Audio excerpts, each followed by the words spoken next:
I should have known the second the moving trucks pulled into that house that my peaceful little backyard era was officially over. You ever get that feeling about somebody right away? Like they haven't even unpacked a single box yet, but somehow you already know they're about to become a problem. Yeah, that was Brandon and Elise Mercer. They bought the property directly behind mine. One of those couples that acted like they were starring in a home renovation show 24/7, designer sunglasses on during cloudy weather, matching Stanley Cups, talking loudly enough for the whole neighborhood to hear how excited they were to modernize the place. Meanwhile, the rest of us were just trying to grill burgers in peace. I'd lived in my house for almost 11 years at that point. Quiet neighborhood outside Greenville, South Carolina. Nothing fancy, just a comfortable place with a decent-sized yard and enough privacy to forget the world existed for a while. The lot behind mine sat slightly higher, not dramatically, maybe a couple feet at most, but enough that during heavy rain the water naturally drifted downhill toward my side. Never caused issues before because the soil absorbed it just fine. The old owner understood that. Good guy too, retired electrician named Frank. We'd wave over the fence sometimes, complain about taxes, normal suburban stuff. But then Frank sold the house, and suddenly HGTV Barbie and backyard Elon Musk showed up. Within 2 weeks, they had contractors everywhere. Jackhammers at 7 a.m., pallets of stone getting dropped into the driveway, giant rolls of artificial turf, and this constant smell of wet concrete floating over the fence line like a warning sign from God himself. At first I stayed out of it because honestly, people can do whatever they want with their property, until what they do starts ruining yours. That's where this thing crossed the line. One Saturday morning, I walked outside with coffee in my hand and noticed they'd completely raised the elevation of their patio. Not a little bit either. I'm talking retaining blocks, compacted gravel, thick layers of pavers, the whole thing sitting noticeably higher than before. And right near the back edge, aimed suspiciously close to my fence line, was this fresh white PVC drain pipe sticking out of the ground like the barrel of a shotgun. I remember staring at it thinking, nah, surely they're not dumb enough to direct runoff straight into my yard. Turns out, they absolutely were. The first big storm hit around midnight 3 days later. Loud thunder, sideways rain. One of those Carolina downpours where you can barely see the streetlights through the water. I didn't think much of it until the next morning when I stepped outside and nearly sank ankle-deep into mud. My backyard looked like a swamp. Water was pooled against the fence, soaking patches that had literally never flooded before, and there was this steady trickling sound cutting through the silence. So I followed it. That stupid pipe was pouring water directly into my property. Not naturally flowing downhill, either. No, this thing was engineered. Pressurized runoff from their newly paved yard was shooting through that drain like somebody turned on a faucet. I just stood there in the drizzle staring at it while my shoes filled with muddy water. And honestly, I think that's the exact moment I stopped seeing this as an accident. Because accidents usually come with apologies. This came with entitlement. I waited until later that afternoon to walk over there. Brandon answered the door wearing gym clothes, so expensive they probably had their own zip code. I explained calmly what was happening, pointed toward the fence line, even gave him the benefit of the doubt at first. His response? A shrug. An actual shrug. Then he goes, well, water has to go somewhere, man. I remember laughing a little because I genuinely thought he was joking. He wasn't. I told him the runoff was damaging my yard, that redirecting concentrated drainage onto someone else's property wasn't okay. He leaned against the doorway like I was interrupting his day over something trivial and said, it's rainwater. Dude, it dries. Dude. That one word somehow made me 10 times angrier than the flooding itself. Elise appeared behind him at one point holding one of those tiny designer dogs under her arm, listening with this amused little smirk on her face like neighborhood conflict was tonight's entertainment. Brandon eventually added, our contractor said the system was standard. Standard? Yeah, and setting your trash on fire is probably standard somewhere too. Doesn't make it smart. I realized right there the conversation wasn't going anywhere. These were the kind of people who confuse confidence with correctness. The kind who think expensive renovations somehow elevate them above consequences. So I stopped arguing. That's the important part. I didn't threaten them. Didn't yell. Didn't call them names. I just nodded, said, all right, and walked back home. Because when somebody shows you they don't care about fairness, arguing only feeds their ego. What you do instead is document everything. The next morning, I started taking photos. Every puddle, every stream of runoff, every angle of that pipe. Then I called a land surveyor and a drainage contractor. Cost me a little money, sure, but nowhere near as expensive as replacing a flooded yard every time it rained. 2 days later, the surveyor walked the property with this little electronic tripod thing, and within 20 minutes, he confirmed exactly what I already suspected. The discharge point was intentionally angled beyond their property boundary, meaning this wasn't natural flow anymore. They had altered drainage patterns through construction and redirected concentrated runoff onto neighboring land.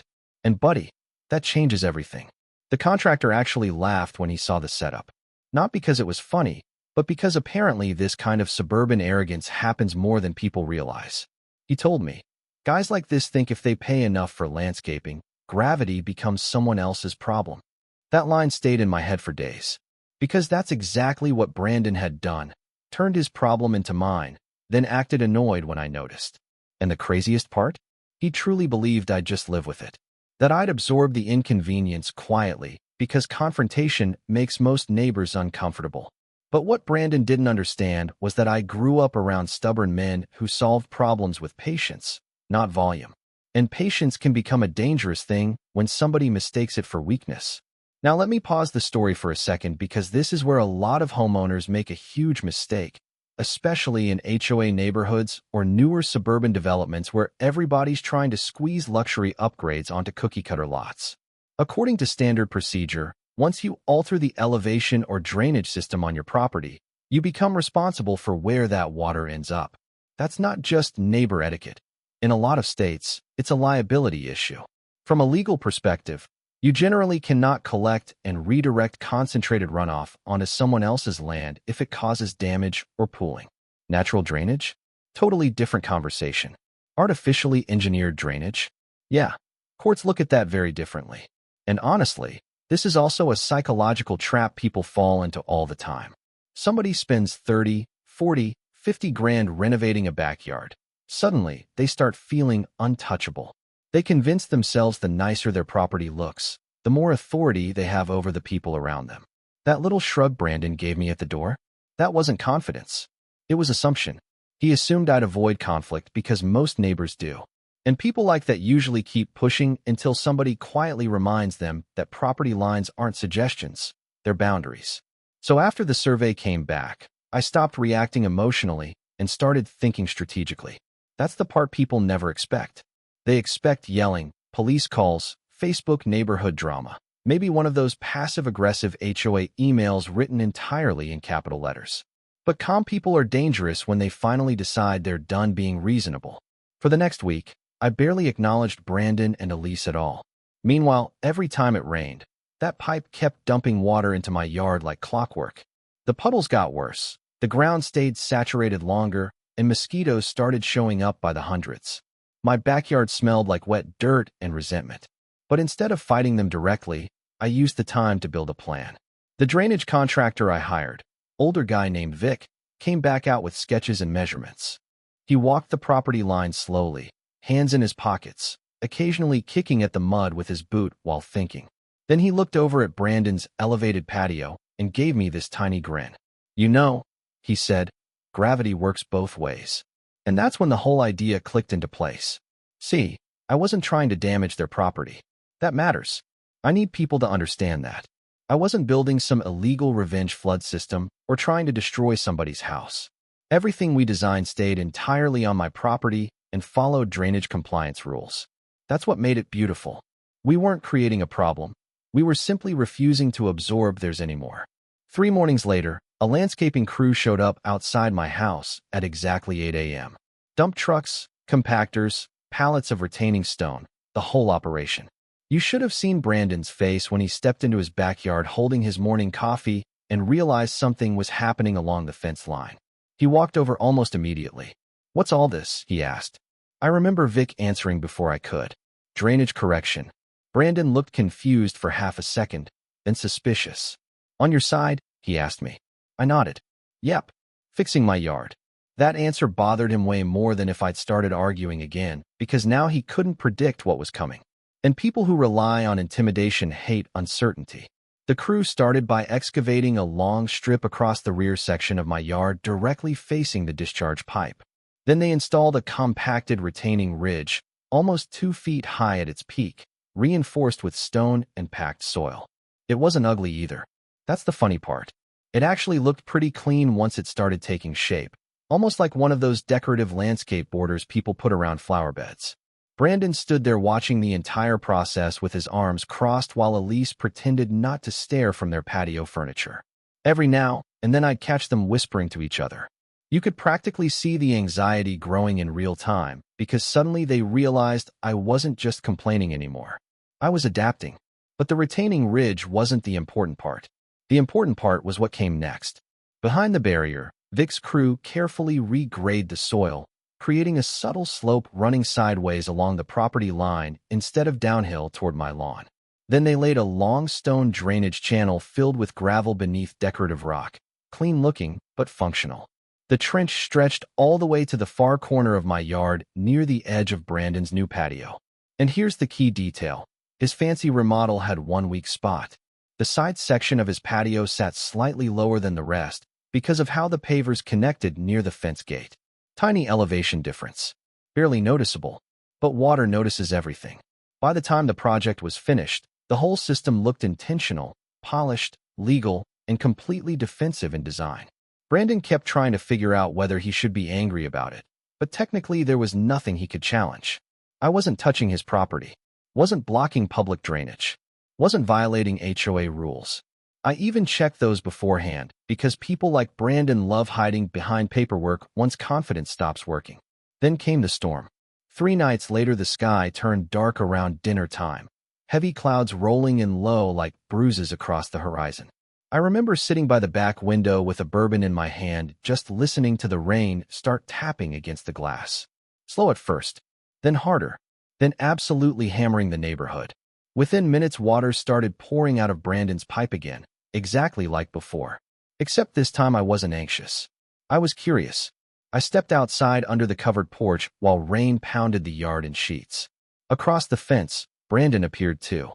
Funny how people suddenly monitor systems they never cared about before. We both watched the same thing happen at the same time. Water blasted from the pipe, rushed downhill, and slammed directly into the retaining ridge. But instead of spreading across my yard, the flow redirected smoothly into the gravel channel. Fast, controlled, almost elegant. The trench carried every gallon sideways along the property line exactly the way Vic designed it. Brandon's expression changed immediately. You could see the realization hit him in stages. Confusion first, then concern, then that slow creeping panic people get when consequences finally become visible. The water reached the far corner of my yard and naturally discharged toward the lowest adjacent point available, which happened to be the vulnerable edge of his patio. Again, completely legal because all I'd done was restore drainage protection on my own property. The runoff wasn't being pumped, forced, or redirected unnaturally onto his land. Gravity simply resumed doing its job once my yard stopped acting like a sponge for his mistakes. Within 30 minutes, there was standing water collecting along the side of his expensive new pavers. Not catastrophic flooding. Nothing dramatic. Just enough persistent pooling to expose exactly how poorly their remodel had been planned. I watched Elise come outside holding her shoes in one hand while trying to avoid stepping into the water gathering near the patio furniture. Brandon crouched near the drain pipe at one point, like somehow staring at it harder would change physics. I'll admit it. I enjoyed that moment more than I probably should have. Not because they were suffering, but because for the first time they were experiencing the inconvenience they'd casually dumped onto somebody else. And empathy has a funny way of showing up once discomfort becomes personal. The rain continued most of the night. By morning, my backyard looked perfect. Damp, but draining exactly as intended. Meanwhile, the Mercer patio had shallow pools scattered across the lower section near the fence line, enough to leave water stains on the fresh stone and force them to drag furniture around, trying to keep cushions dry. Around noon, there was a knock at my front door. Brandon stood there alone this time. No smirk. No attitude. No dude. He actually looked tired. He started carefully, like somebody approaching a wild animal they previously underestimated. "Hey," he said, "there's some water collecting near our patio now." I leaned against the doorway and nodded slowly like this was brand new information. Yeah, I said, I noticed. He glanced back toward the fence line before speaking again. Is there, maybe some adjustment that can be made? And there it was. The shift. Not an apology exactly. People like Brandon rarely apologize cleanly, but recognition. Recognition that his actions now had consequences attached to them. I told him calmly. There already was an adjustment. He followed my gaze toward the drainage channel, then toward his pipe, and you could literally watch the math happen inside his head. This is a psychological trap arrogant people fall into constantly. They assume cooperation is weakness, so they keep taking until resistance appears. But once resistance shows up intelligently instead of emotionally, they suddenly realize the game changed without them noticing. Brandon rubbed the back of his neck and finally asked the only question that mattered. So, what do you want me to do? I didn't hesitate. Redirect the pipe properly. Away from my property. Silence. Rainwater still dripped from the gutters around us while he stood there swallowing his pride one painful inch at a time. Then finally he nodded. All right. No argument. No shrug. No sarcastic comments about rainwater drying up. Just all right. And honestly, that was enough for me. 2 weeks later, contractors returned to their yard and rerouted the entire drainage system toward a municipal runoff easement on their side of the neighborhood. After that, my backyard stayed dry. Brandon and I never became friends, but we did become something better. Neighbors who understood exactly where the line was. Literally and figuratively. And every time I look at that little stone drainage channel running along my fence, I still think about something Vic said while we were building it. Gravity works both ways. Sometimes that's true for water, and sometimes it's true for consequences. Looking back now, the weirdest part of this whole situation isn't the flooding. It's how fast small disrespect can grow into full-blown conflict when people convince themselves they're above accountability. Because honestly, this was never really about water. The pipe was just the symptom. The real issue was attitude. Brandon genuinely believed his convenience mattered more than my property, my time, my frustration, and that mindset shows up everywhere these days. Neighborhoods, workplaces, families, HOA meetings. There's always somebody who quietly assumes the burden should fall on whoever complains the least. And most of the time, they're right. Most people avoid confrontation because they don't want tension with neighbors. They don't want awkwardness. They don't want drama every time they check the mail. So they absorb little injustices over and over until resentment becomes part of daily life. The lesson here is, boundaries only work when people believe you'll enforce them. Not emotionally, not violently, calmly, consistently, intelligently. That's the part one think a lot of viewers misunderstand about stories like this. Revenge sounds satisfying in theory, but reckless revenge usually destroys everybody involved. What actually solved the problem here wasn't anger. It was documentation, patience, and understanding the rules better than the person trying to exploit them. According to standard procedure, most property disputes escalate because both sides stop thinking long-term. Somebody gets embarrassed, pride takes over. Then suddenly people are spending 10 grand fighting over issues that could have been solved with one respectful conversation. Unfortunately, respectful conversations only work when both people respect each other to begin with. Brandon didn't, at least not initially. He saw my calmness as weakness because modern suburban culture rewards aggressive confidence way more than quiet competence. That's why the moment that changed everything wasn't when the water hit his patio. It was when he realized I knew exactly what I was doing. From a legal perspective, I probably could have pushed harder, filed complaints, forced county inspections, maybe even dragged the whole thing into civil court. But honestly, I didn't want revenge nearly as much as I wanted peace. There's a difference. A lot of people online hear stories like this and immediately go, man, I would have destroyed that patio, or I would have sued them into the ground. But if you've owned property long enough, you realize escalation is exhausting. Winning isn't always about crushing somebody. Sometimes winning is just restoring balance without losing yourself in the process. And psychologically speaking, that's why this outcome bothered Brandon so much more than yelling ever would have. This is a psychological trap people with entitlement issues fall into constantly. They prepare themselves for emotional reactions. They expect screaming, threats, chaos. What they don't know how to handle is calm resistance backed by facts. Because once emotions disappear, all that's left is accountability. No villain speech. No dramatic showdown, just consequences arriving quietly through the front door. Honestly, I think that's why this story stuck with me for so long. It reminded me that being nice and being passive are not the same thing. You can be patient without becoming a doormat. You can avoid conflict without surrendering your boundaries. And maybe most importantly, you don't always have to attack people to make them finally understand the weight of their own behavior. Sometimes all you have to do is stop protecting them from the consequences they created themselves. So now I'm curious, what would you have done in my situation? Would you have gone straight to legal action? Tried talking longer? Built the same drainage system? Or honestly, do you think Brandon deserved worse? Let me know down in the comments because neighborhood disputes bring out some wild opinions, and trust me, after this experience, I read HOA horror stories very differently now. And if you've ever dealt with nightmare neighbors yourself, hit subscribe, because the older I get, the more I realize suburban streets hide some of the pettiest wars on earth.